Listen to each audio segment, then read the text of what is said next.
बिटिआराव थानाय गासैबो रायजो राजा बिथांखौ जुमुदै मुजुलाजोबनांगौ होननानै आं बिटिआरनि इएम हिसाबै आं खावलायो। खोनाबाय दा रायजो राजाफोर,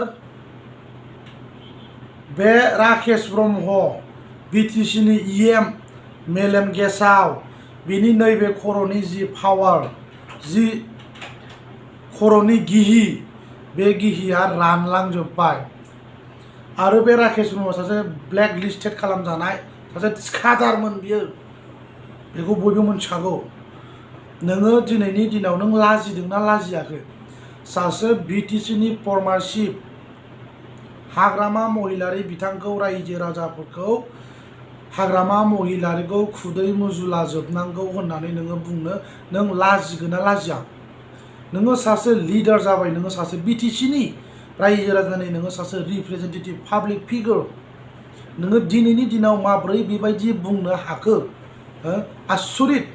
नों मेनार दंना गैया? गमामायै जोङो अबियासलि दिनै बुंनो हायो नोङो सासे मेनारलेस इएम, नोंनाव जेबो जैगथा गैया, दुनियानि जाम्बा, नों सासे लासिंसिं सुबुं, बक्कासो नोङो।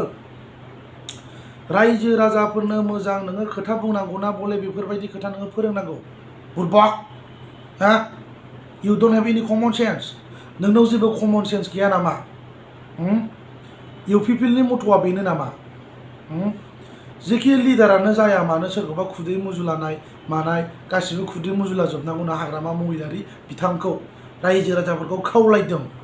बिटिसिनि इएम राकेश ब्रह्मआ बे मोजां भाषा नामा रायजोफोर? सासे दैदेनगिरिनि खुगानिफ्राय बेबायदि ओंखारनांगौआ बिसिबां माने गनायथाव, साननो गोनां बाथ्रा बियो।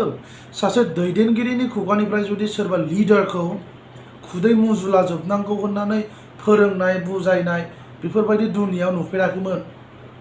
दिनैनि दिनाव इउपिपिएल सरकार फैनानैसो जों नुनो मोनबाय कि बिटिसिनि इएम राकेश ब्रह्मनि खुगानिफ्राय सोरबा दैदेनगिरिखौ खुदै मुजुला नांगौ। इएमआ मालाबाबो बेबायदि अर्डार होआलै। पाब्लिकखौ कनभिन्ससो खालामनांगौ बोरै हायो।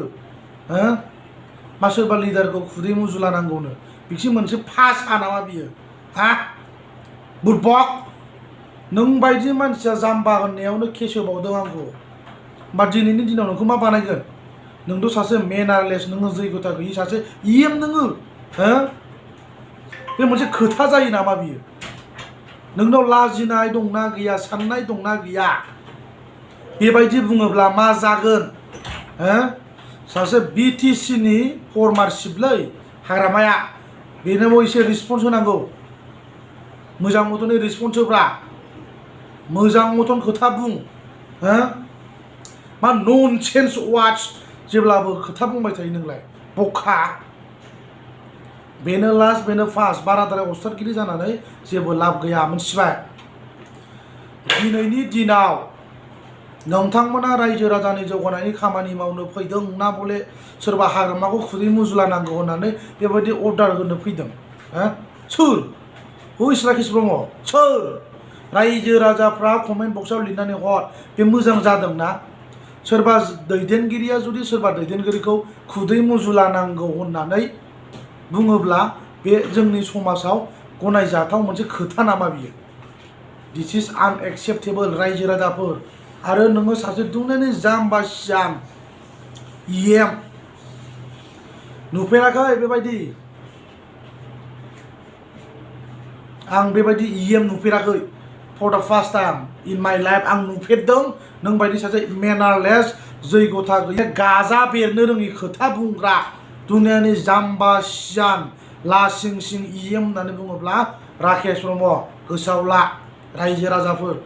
बिकज बिथाङा दिनैनि दिनाव माने नैबे खर'आ थिग गैला खोमा दां। बिनि थाखायनो बिथाङा जानला मानला गोदाव सोराव ससियेल मिडियायाव बुंलाबाय थायो। माने खर'आ थिग गैला खोमा, बे गिहिया खमायलांबाय।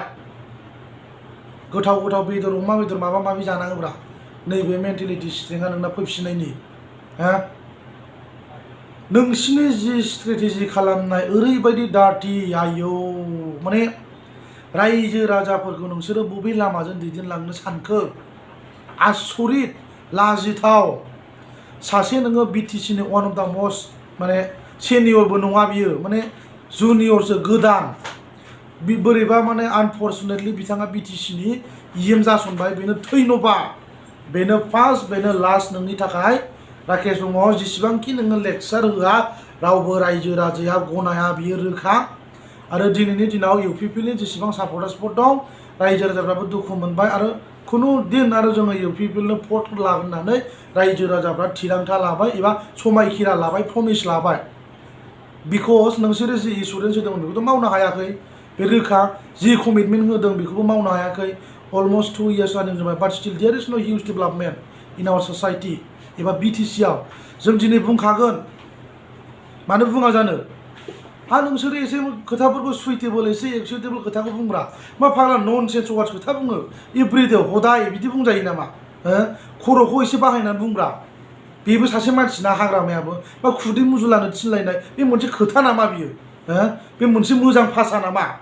सासे बिटिसिनि इएम जालायनानै सोरबा दैदेनगिरिखौ रायजो राजाफोरखौ उमुखखौ खुदै मुजुला नांगौ हाग्रामा महिलारि बिथांखौ खुदै मुजुला जोबनांगौ होननानै रायजो राजाफोरखौसो बिटिसिनि इएम राकेश ब्रह्म लेखा गोरोङा बुंदों बे गनायथाव जादोंना दिनैनि दिनाव जुदि सोरबा राकेश सोरबा इउपिपिएलनि नेताफोरखौ सोरबा माने बिपिएफनि बा एनि पार्टिनि दैदेनगिरिफ्रा उमुखखौ खुदै मुजुला नांगौ होननानै बुङोब्ला बिसोरो केस होगोन दिनै नोंखौ मा खालामनांगौ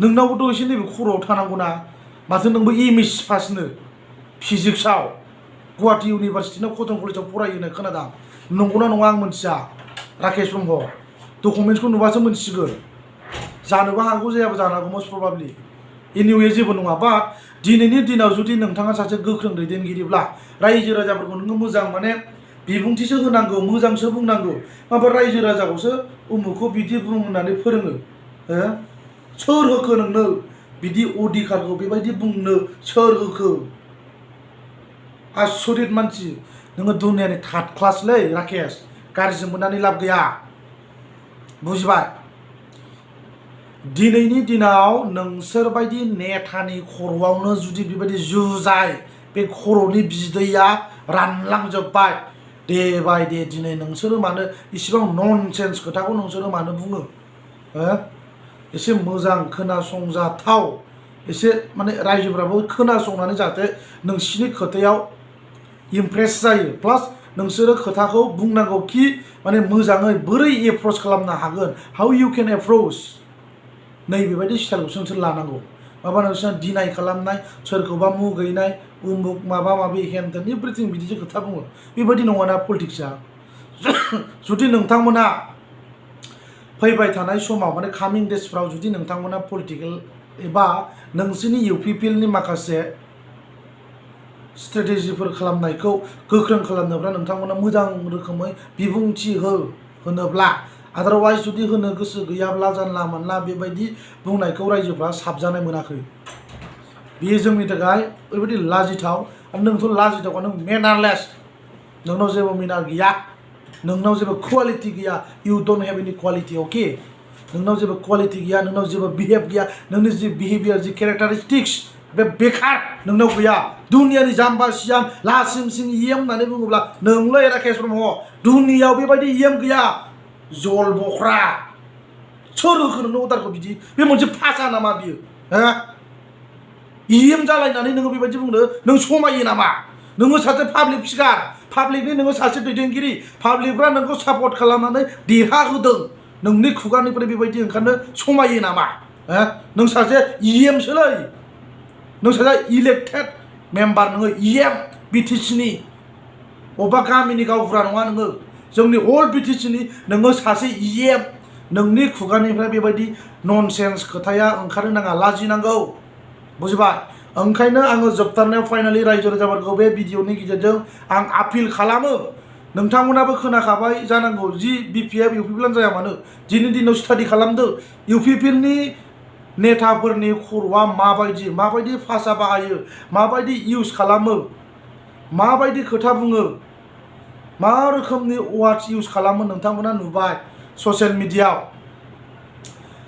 दिनैनि दिनाव जुदि इउपिपिएलनि सोरबा नेताखौ बिदि बुङोब्लाथ' बिसोर केस होगौमोन बे रोखा अभियासलि बे रोखाखा दिनै पावाराव थादों होननानै गोदाव सोराव माने बेफोरबायदि बुंलाबायनाया लाजिथाव आरो दुखुनांथाव माने ससियेल मिडिया बुंनोब्ला एसे खोथाखौ मोजाङै बुंनो रोङाब्ला दाबुं don't say anything if you don't know anything else okay mister Rakesh Brahma ओंखायनो आं रायजो राजाफोरखौबो आपिल खालामदों नोंथांमोना कनसियास जा बेबायदि दैदेनगिरिनि खोथाखौ जोङो माबोरै खोनासंनांगौ बे जोंनि दैदेनगिरि जानो हाया जोंनि बिटिसिनि बियो इएम जानानै बेनाव जैगथा गैया ओंखायनो रायजो राजाफ्रा फैबाय थानाय समाव कनसियास जा इउपिपिएलआ बेकार सर्कल जोंनि हारिनि रैखाथि आरो थामोनथा बे जेबो खामानि मावनो हाया ओरैबायदि थार्ड क्लास सरकार रायजो राजाफोर थेंक इउ सो माच